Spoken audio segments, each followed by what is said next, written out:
Մայիսի 10-ին Գարեգին II ամենայն հայոց կաթողիկոսն այցելել է ազգային բարերար Սամվել Կարապետյանին, որը ապօրինաբար գտնվում է տնային կալանքի տակ։ Նորին սրբությունը մաղթել է տոկունությամբ ու հավատով դիմագրավել առկա դժվարություններն ու փորձությունները։ Ամենայն հայոց կաթողիկոսը վստահություն է հայտնել, որ հակառակ այս նեղությունների, Սամվել Կարապետյանը իրեն բնորոշ հայրենասեր ու եկեղեցասեր ոգով պիտի շարունակի ազգօգուտ իր ծանրակշիռ ներդրումն ունենալ հանուն հայրենիքի և աշխարհասփյուռ հայոց կյանքի պայծառության։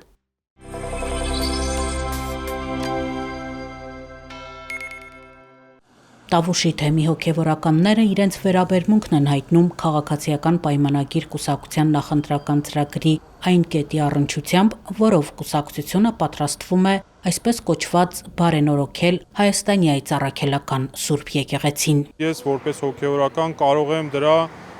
հոգևոր կողմը նայել, եկեղեցու բարենորոգումը, չգիտեմ, ի տարբերություն որոշ մարդկանց անգիտության, եկեղեցի միշտ բարենորոգվում է և պիտի բարենորոգվի, բայց մենք որպես հոգևորականներ և հոգևոր կյանքին և հոգևոր աչքերով նայող մարդիկ բնականաբար բարենորոգման ծրագրին այլ կերպ ենք նայում և այլ կերպ ենք տեսնում։ Եվ այդ իմաստով այն մարդկանց, ովքեր որ մտածում են, թե քաղաքական առումով պիտի եկեղեցին բարենորոգեն, վստահաբար այն մեծ բազմությունը հոգևորականների, մեծամասնությունը հոգևորականների, ովքեր որ մեր եկեղեցու ավանդությունների, մեր եկեղեցու կանոնակարգին և մեր եկեղեցու նվիրապետական աթոռին անվերապահ վստահություն ենք հայտնել, վստահաբար չենք ընդունում նման կանոնակարգ և ձև։ Եկեղեցին միշտ առաջնորդվել և առաջնորդվելու է Սուրբ Հոգով, այսինքն եկեղեցու բարենորոգումը միշտ կատարում է Սուրբ Հոգին, որովհետև մեր Տերը Հիսուս Քրիստոս ասեց, որ ես գնում եմ, բայց ձեզ կուղարկեմ Մխիթարիչ Սուրբ Հոգուն, որ կգա, ձեզ կհիշեցնի և կուսուցանի։ Այսինքն Սուրբ Հոգու առաջնորդությունը եկեղեցու մեջ միշտ առաջին տեղում է եղել և մենք բոլոր դարերում, ինչքան էլ Աստված մարդկային կառույց լինելով եկեղեցին, մարդկային մասը ինչքան էլ գալիս է աստվածային իրականությանը խանգարելու, Աստված իր Սուրբ եկեղեցին, իր մարմինը բարենորոգում է, բարեկարգում է և դա ապաշխարության շնորհի միջոցով է տեղի ունենում։ Ես քաղաքականությունից բան չեմ հասկանում, բայց եթե քաղաքական գործիչները պատկերացնում են, որ կարող են Սուրբ Հոգու գործառույթ ունենալ, դա ինձ համար ուղղակի մեղմ ասած զավեշտալի է։ Տեսեք, պատվիրան բառի հիմքում ընկած է պատիվ բառը։ Երբ որ Աստված պատվիրան է տալիս մարդուն, մարդ այդ պատվիրանը պահելով, պահում է իր մարդ լինելու պատիվը։ Այդ պատվիրանը պահելը Աստծուն պետք չի, այդ պատվիրանը պահելը մեզ է պետք։ Ես հիմա տեսնում եմ որպես հոգևոր հայր, որ այս պահին հայր և որդի ընտանեկան խնդրի շուրջ է կատարվում, ինչ որ կատարվում է մեր երկրում։ Եվ որդիական ըմբոստությունը, ապիկարությունը և որդիական թույլ տվեք ասել լկտիության հասնող պահվածքը շատ ծանր է նստելու մեզ վրա, շատ ծանր։ Եթե հնազանդության հոգին չգա, չայցելի մեր որդիներին, մեր հոգևոր զավակներին, մեր եկեղեցու Սուրբ Ավազանից ծնված Սուրբ Հոգու առաջնորդությունը ունեցող մեր զավակներին, եթե չայցելի, շատ դժվար է լինելու և շատ ծանր։ Մենք միշտ սրա մասին զգուշացրել ենք։ Հիմա ուզում եմ, որ այսքանով հանդերձ մաղթեմ, որ կարողանանք ուրախություն ունենալ բոլոր հալածանքների ժամանակ մեր սրտերի մեջ եւ օրհնել բոլոր հալածողներին։ Ես օրհնում եմ բոլոր մեզ հալածողներին, մեզ հայհոյողներին։ Թող Աստված շատ օրհնի իրենց գործերը թող բարության լույսի ներքո բերի եւ վերջապես ապաշխարության մեծ շնորհը այցելի բոլոր մեզ հալածողներին։ Միանշանակ դա անթույլատրելի քայլ է որևիցե կուսակցության կողմից, եթե կլինեն այդպիսիք, որ իրենց նախընտրական ցուցակների մեջ կներառեն եկեղեցու բարենորոգչությունը, քանի որ եկեղեցու բարենորոգչությունը տեղի ունենում հենց եկեղեցու մեջ եւ Աստծո նախախնամությամբ եւ Աստծո օրհնությամբ։ Հոգեվոր կյանքի բարեկարգումը դրված է եկեղեցու եւ եկեղեցականաց ուսերին եւ որևիցե այլ անձ չի կարող իրականացնել այդ բարեկարգումը։ Իրենք կարող են միայն աջակից եւ զորավիգ լինել հոգեվորականներին, սակայն վերջին ժամանակների դեպքերը մեզ ցույց են տալիս, որ ընդհակառակը զորավիգ լինելու փոխարեն իրենք փորձում են ամեն ինչ անել, որպեսզի խաթարվի այդ հոգեվոր կյանքը եւ դուրս են մղում պետական շատ կարևոր կառույցներից, որտեղ որ ուղղակի անհրաժեշտություն է հոգեվորականի եւ եկեղեցու ներկայությունը։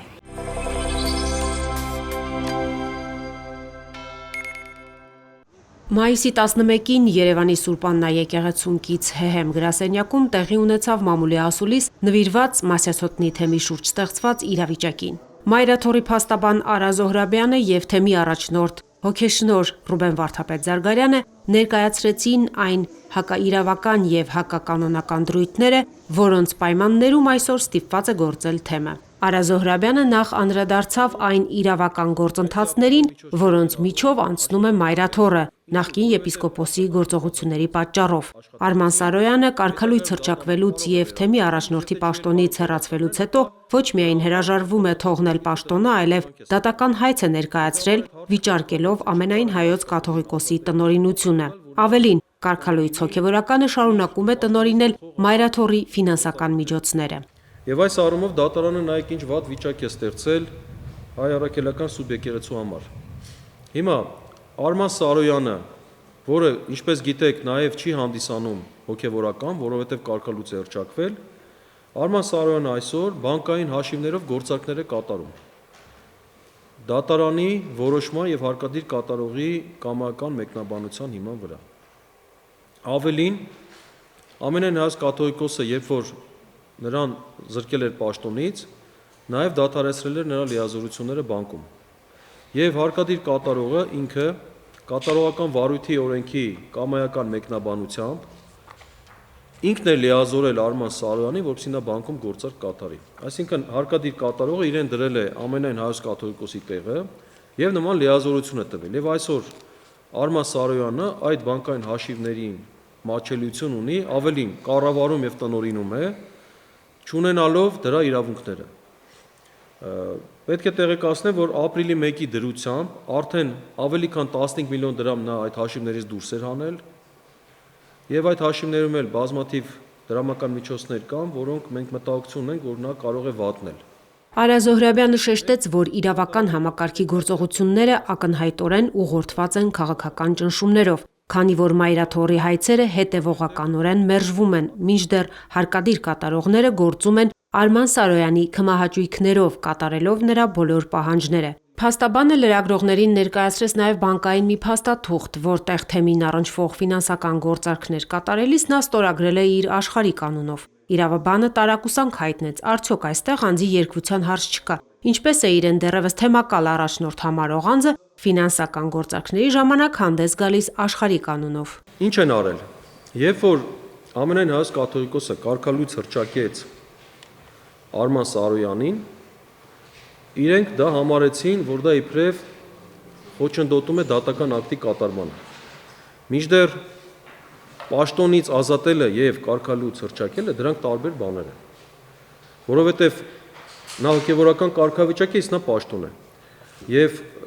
չէր կարող օրինակ, նույնիսկ եթե համարենք, որ այդպիսի վեճ կա, վեճը չէր կարող ամբողջությամբ արտոնություն տալ, ինդուլգենցիա անել, ասենք Արման Սարոյանին, որ ինչ ուզի անի։ եւ վեհապար հայրապետը նրա վարքին չի կարող անդրադառնալ։ Այդպիսի բան չէր կարող լինել եւ բնականաբար ինչ արեցին, քրեական հետապնդում հարուցեցին ամենայն հայոց կաթողիկոսի, 6 եպիսկոպոսի եւ 1 քահանայի նկատմամբ։ Ընդորում սա խայտառակ գործ էր եւ ասում եմ, սա պատմական մեր ամոթի օրներ, երբ որ նման գործընթացով իրենք գնացին առաջ։ Արդեն 4 ամիս է իրավապահ համակարգի կողմից տարբեր բռնաճնշումների են ենթարկվում Մասյացոտնի թեմի առաջնորդն ու հոգևորականները։ Ասուլիսի ընթացքում պարզ դարձավ նաև, որ հայր Ռուբենը հարկադիր կատարումն ապահովող ծառայություններից պարբերաբար ծանուցումներ է ստանում, որոնց պահանջները չկատարելու դեպքում սպառնում են քրեական պատասխանատվության ենթարկել։ Վարդապետն արդեն հրավիրվել է քննչական կոմիտե եւ հարցաքննվել որպես վկա։ Չնայած այս ամենին, Մասյացոտնի թեմի առաջնորդն իրեն անվերապահ աջակցություն հայտնած հոգևոր դասի եւ հավատացյալների հետ շարունակում է իր ծառայությունը ի նպաստ հայոց եկեղեցու եւ հայրենիքի։ Մոտենում են ուրեմն քահանաներին եւ սպառնում են, որ եթե չեք ընդունում այն կեցվածքը, որով պետք է դուք էլ չճանաչեք ամեն հայոց հայրապետի տնօրենությունը, նշանակում է դուք դեմ եք գնում ուրեմն պետության քաղաքականությանը, հետևաբար մենք ժողովրդով, թե ինչ ժողովուրդ ես չգիտեմ, ոնց հասկանում եմ ժողովրդի անունից նույն ժողովրդի դեմ է աշխատանք տարվում, ձեզ կհեռացնենք, կվտարենք, կփոխենք, եկեղեցիների կողպեքները կփոխենք, որոշ դեպքերում եկեղեցին առաջարկվել է նույնիսկ որոշ ժամանակով փակել հավատացյալների առջև, մինչև այս թնջուկը ուրեմն վերջնականապես կլուծվի, երբ քահանաները անհողդողդ են մնում, 20 քահանա, թեմի 23 քահանաներից 20-ը իրենց հովություններում չեն նահանջում այս մոլորեցման ստի եւ մյուս կողմից վախի այս մթնոլորտի միջավայրի ներշնչանքի առջև գործի են անցնում իշխանության մյուս ճյուղերը եւ այս դեպքում արդեն դատարանը, որը կայացնում է անօրինական որոշում,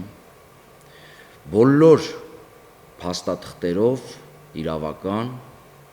այդ թվում նաև միջազգային, պետությունը իրավունք չունի միջամտելու եկեղեցու ներքին կառավարման կյանքին, առավել ևս ինչ-որ մի թեմի առաջնորդի փոփոխությանը, դեռ փոփոխության ընդամենը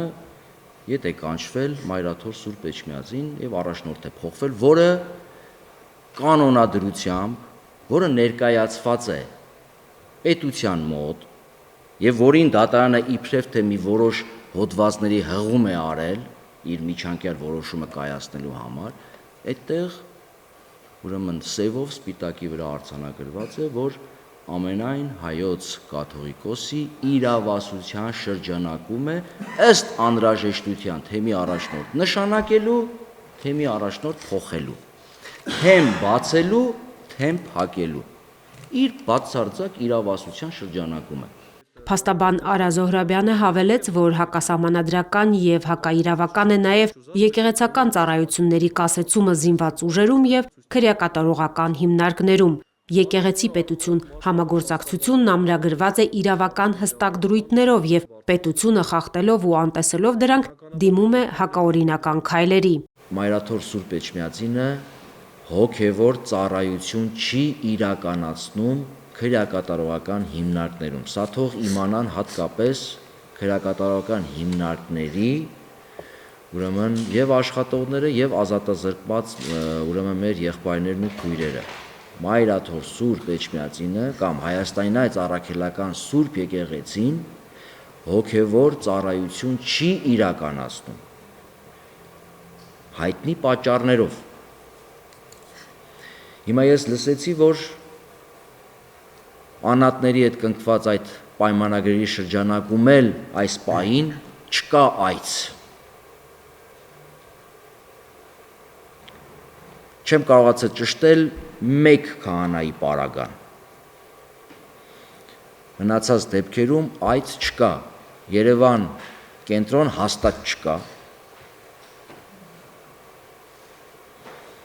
Դուք կարող եք դա ավելի հստակ ճշտել, ուրեմն քրեակատարողական ծառայությունից։ Բայց իմ ասելիքը ուրիշ բան է վերաբերելու, սա նաև բնութագիր է։ Բնութագիր է այսօրվա իշխանությունների եւ այն պետական կառույցների, որոնք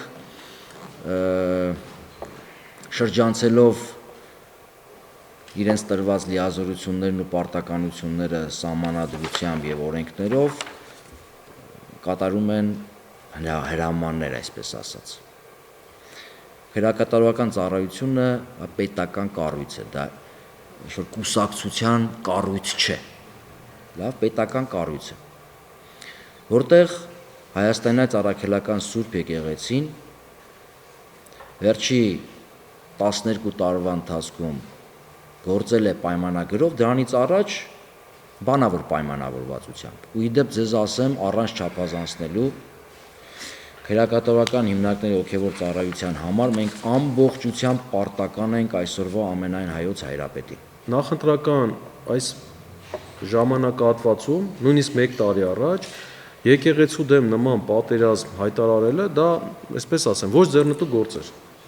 որովհետև բոլորն է հասկանում են, որ նույնիսկ ԿՊ հարող շրջանակներում կան նաև մարդիկ, ովքեր եկեղեցու հետ կապ ունեն։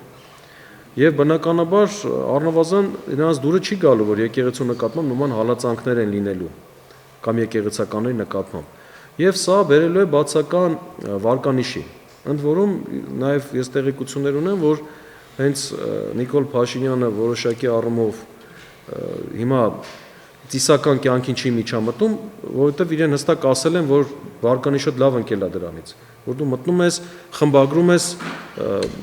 պատարագի բովանդակությունը եւ այլն, ինքը տեսել եք արդեն սկսել է կանոնական ծեսերին մասնակցել, ել չի մտնում միջամտում։ Այսինքն դա էլ է պայմանավորված, որ հասկացել են, որ դա լուրջ վնաս է իրենց բերում։ Լավ հարց է ցակում, ինչու է Նիկոլ Փաշինյանը ամեն դեպքում շարունակում այս գործընթացը։ Սա իմ անձնական կարծիքն է, սա Մայրաթորի կարծիքը մի ընդունեք, իմ անձնական կարծիքն եմ ասում։ Տեսեք, ակնհայտ է, որ այս գործընթացը նշանակում է, որ շահառուները հենց իրենք չեն։ Շահառուները իմ անձնական կարծիքով սա թուրք-ադրբեջանական այդ ուժերն են, որոնց համար եկեղեցին միշտ էլ եղել է սպառնալիք։ Ինչու, որովհետև պարզ է, չէ, որ մեր ինքնության պահապանը եւ մեզ մշտապես հիշեցնողը դա եկեղեցին է։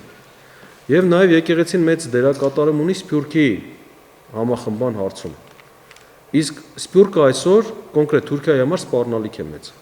Մայրաթորի փաստաբանը համոզմունք հայտնեց, որ եկեղեցու դեմ իրականացվող անօրինական գործողությունները ժամանակի ընթացքում արժանանալու են պատժի։ Դատաիրավական համակարգի այն աշխատակիցներն ու նախկին հոգևորականները, որոնք գործել են Մայրաթորի դեմ, պատասխան են տալու օրենքի ողջ խստությամբ։ Եվ Արման Սարոյանի վարքագիծը, եւ հարկադիր կատարողների վարքագիծը, եւ քննիչների, դատախազների եւ այն դատավորների, ովքեր այս Պանդորայի արկղը բացել է եւ բաց այդ ապօրինի գործողությունները կատարել։ Հավատացեք, այս հարցով մենք հետամուտ ենք լինելու։ Դուք ինքներդ որպես լրագրողներ ապագայում դա կտեսնեք։ Սա չի լինելու այնպես, որ մենք տեսնում ենք, չէ, դատավորներ, քննիչներ, ովքեր նախկինում շատ վատ ձեռագրեր են ունեցել, հիմա էլի նույնպես շարունակում են աշխատել, նույնիսկ ներկայ իշխանության մոտ մեծ հեղինակություն են։ Այս անգամ այդպես չի լինելու, հավատացեք։ Չի լինելու այդպես եւ իրենք անպայման պատասխան են տալու, որովհետեւ կան կարմիր գծեր, որոնք չի կարելի անցնել։ Լուսինե Բալյան, Վրամ Խանամիրյան, Եկեղեցական կյանք։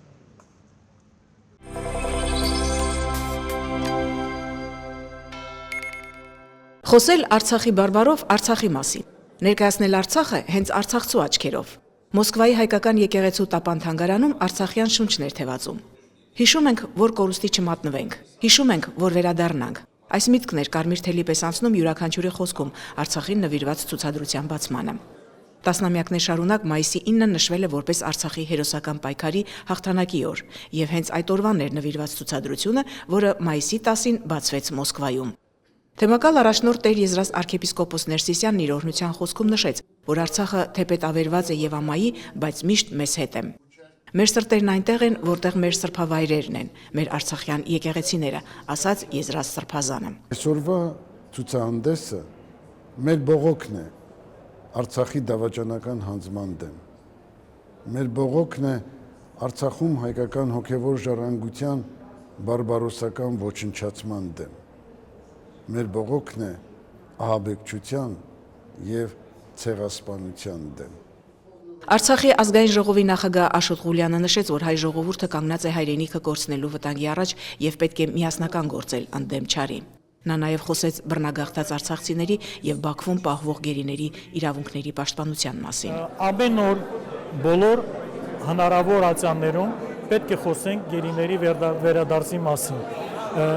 Եթե կան գերիներ, ուրեմն մեր հարաբերություններում, Ադրբեջանի Հայաստանի հարաբերություններում ամեն ինչ լուծված չէ։ Ուրեմն այդ խաղաղությունը իմիտացիա է։ Արցախին նվիրված ցուցադրության պատկառելի հատվածը գրքերն են։ Տարբեր ժամանակներում տպագրված գրքերի ընտրանին ներկայացնում էր Արցախի պատմությունը հնագույն ժամանակներից մինչև մեր օրերը, քաղաքական անցուդարձը, ժողովրդի կենցաղն ու ավանդույթները։ Կոչ ենք անում բոլորին մոռացության չտալ Արցախը։ Մենք պիտի թույլ չտանք, որպեսզի մեր կորուստներին գումարվի նաև մոռացությունը։ Թանգարանում պատշաճ տեղ էր հատկացված Արցախի ռելիեֆային քարտեզին, որը Եզրասրբազանի նախաձեռնությամբ պատրաստվել է Հայաստանում եւ տեղափոխվել Մոսկվա։ Քարտեզի վրա խորաքանդակներով մանրակրկիտ ներկայացված են Արցախի եկեղեցիները, գետերը, լեռները, բնակավայրերը իրենց հայկական անուններով։ Արցախի գեղատեսիլ բնությունը, բնակավայրերը, երկհարկանի փայտե տներով նեղլիկ փողոցները, եկեղեցիներն ու սրբությունները ներկայացված էին արմատներով արցախցի 4 նկարիչների կտավներում։ Արցախը իմ ինքնությունն է, իմ մշակույթն ու լեզուն։ Արցախը մեր ինքնության ու սիրո երկիրն է, ասում է նկարիչ Յուրի Գրիգորյանը։ Նա արդեն 4 տասնամյակ իր կտավներում պատկերում է արցախցի կնոջ ուժեղ, հավատարիմ, հայրենասեր ու նվիրյալ կերպարը։ Ինձ համար արցախցի կանայք ամենասիրունն են, դրա համար էլ ես նրանց եմ պատկերում ու նրանց գովերքում։ Արցախցի կնոջ մասին շատ կարելի է խոսել։ Մի իմաստուն մարդ ասել է, եթե ուզում ես երջանիկ լինել, ամուսնացիր արցախցի կնոջ հետ։ Մինչ սրահ մտնելը հյուրերին դիմավորում են արցախյան գորգերը, վառ գույներով, ազգային նախշազարդերով ու խորհրդաբանությամբ, որոնք անշփոթելի են ու անկրկնելի։ Դրանք համաշխարհային մշակութային գանձարանում արդեն 1000 տարի է իրենց տեղն ու դիրքն ունեն, թեպետ Ադրբեջանը միջազգային հարթակներում փորձում է ներկայացնել հայկական գորգարվեստը որպես իրենց մշակույթի մի մաս։ Եվ ոչ միայն գորգարվեստը, այլև հայկական ժառանգությունն ընդհանրապես։ Չբավարարվելով դրանով հիմնահատակ ոչնչացնում է Արցախի հայկական սրբություններն ու եկեղեցիները։ Այս մասին իր խոսքում նշեց ակադեմիկոս բժիշկ Արմայիս Քամալովը։ Նա ընդգծեց, որ ամեն ինչ պետք է անել, որպեսզի միջազգային հանրությունը տեղեկանա ու դատապարտի այդ եղերագործությունը։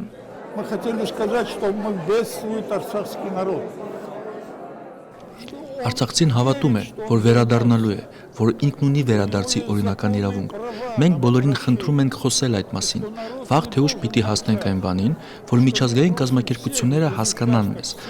ու մենք կարողանանք վերադառնալ Արցախ։ Տապան թանգարանում այսուհետ մշտապես կցուցադրվեն Արցախի քարտեզը, Արցախցու խաղաղ ու ստեղծագործ կյանքի մասին պատմող կտավներն ու լուսանկարները, որոնք ինչպես հայ, այնպես էլ օտարազգի այցելուների համար հսկայական հարստություն են եւ վկայություն Արցախի հայկականության մասին։ Ալվարդ Նազարյան, Արթուր Սարգսյան, Եկեղեցական կյանք, Մոսկվա։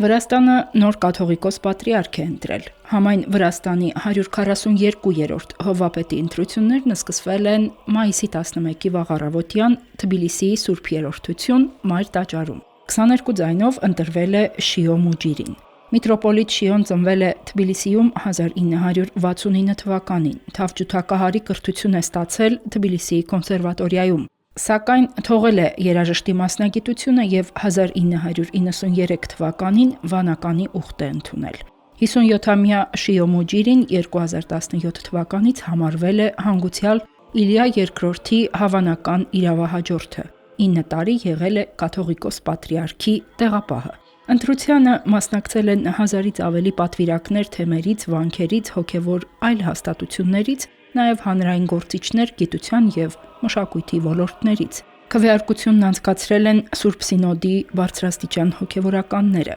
Շիո միտրոպոլիտը 39 քվեից 22-ն է ստացել։ Իր ելույթում նա հայտարարել է, որ վրաց ուղղափառ եկեղեցին պետք է շարունակի հանդես գալ իբրև ազգային ինքնության պահապան եւ ազգը միավորող կառույց։ Վրաց եկեղեցին առանձնահատուկ տեղ ունի պետության կյանքում, ինչպես Հայաստանում բնակչության մեծ մասը ազգային եկեղեցու հետևորդ է։ Քրիստոնյա Վրաստանը աշխարհիկ պետություն է։ Այդուհանդերձ 2002 թվականին սահմանադրորեն ամրագրել է եկեղեցու բացառիկ դերը պատմականորեն, նաև եկեղեցու արտոնյալ կարգավիճակը, սեփականության իրավական պաշտպանությունը եւ ազդեցությունը հանրային գործընթացներում։ Վրաց եկեղեցին պետականորեն ճանաչվել է որպես ազգային ինքնությանը սատարող հիմնական ուժ։ Վրաց ուղղափառ եկեղեցին ֆինանսավորվում է ոչ միայն կամավոր նվիրատվություններով, այլև տարեկան 25 միլիոն լարիի, այսինքն 9-ից 10 միլիոն դոլարի չափով կանոնավոր ֆինանսավորում է ստանում պետությունից։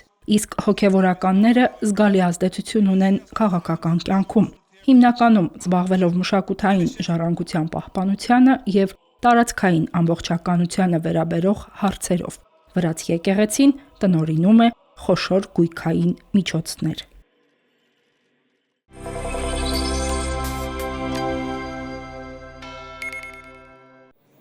Ավելի քան 1 տասնամյակ է Մայրաթոր Սուրբ Էջմիածնի թանգարանները միացել են համաեվրոպական թանգարանների գիշեր ծրագրին։ Մայիսի 16-ին Սուրբ Էջմիածնի թանգարանները ժամը 11:00-ից մինչև 24:00 բաց կլինեն այցելուների համար։ Սուրբ Էջմիածնի Մայր տաճարի թանգարանում կներկայացվի հայրապետահաստատ նոր շքանշաններ, Սուրբ Էջմիածին, Ասպետ Սուրբ Էջմիածնի, Դուստր Սուրբ Էջմիածնի խորագիրը կրող ցուցահանդեսը։ 19:00-ից մինչև 23:00 Մայր տաճարի կամարների ներքո կհնչի երգեհոնային երաժշտություն։ Ռուբեն Սևակի թանգարանում ժամը 16:30-ին կբացվի հայոց տաճարները Հովհաննես Ասատրյանի աչքերով ցուցահանդեսը։ Նախապես գրանցված մասնակիցների համար նախատեսված է նաև կրթական ծրագիր՝ մանրանկարչական փազլ հավաքելու մրցույթ։ Սևակի թանգարանում երեկոյան ժամը 21:00-ին նախատեսված են նաև արևմտահայ գրականության ընթերցումներ ու երաժշտական կատարումներ։ Մայրաթոր Սուրբ Էջմիածնի թանգարանների եւ արխիվի բաժինը սիրով հրավիրում է բոլորին մասնակցելու թանգարանների գիշեր ծրագրին, միասին վերապրելու մշակույթի, արվեստի եւ հոգեվոր ժառանգության եւս մեկ հիշարժան հանդիպում։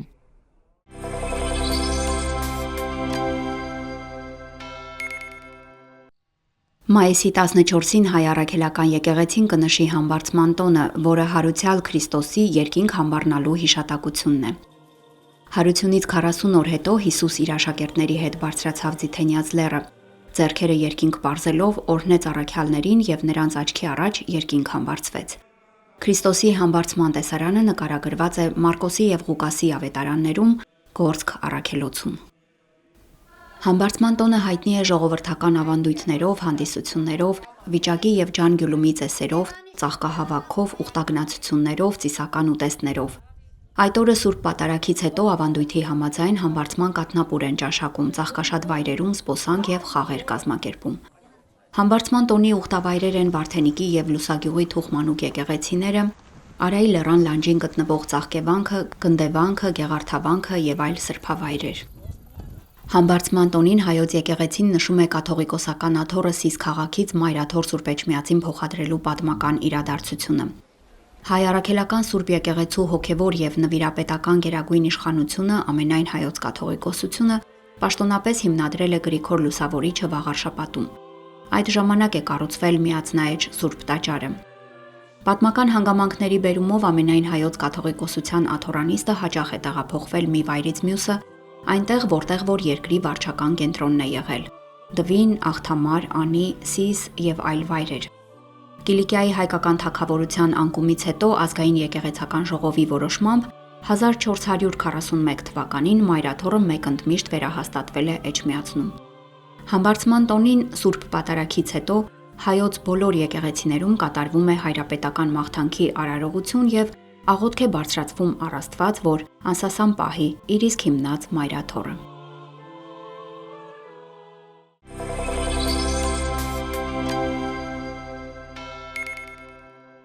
Երուսաղեմի ժառանգավորած վարժարան եւ ընծայարանը սկսել է դիմումների ընդունումը 2026-2027 ուսումնական տարվա ընդունելության համար։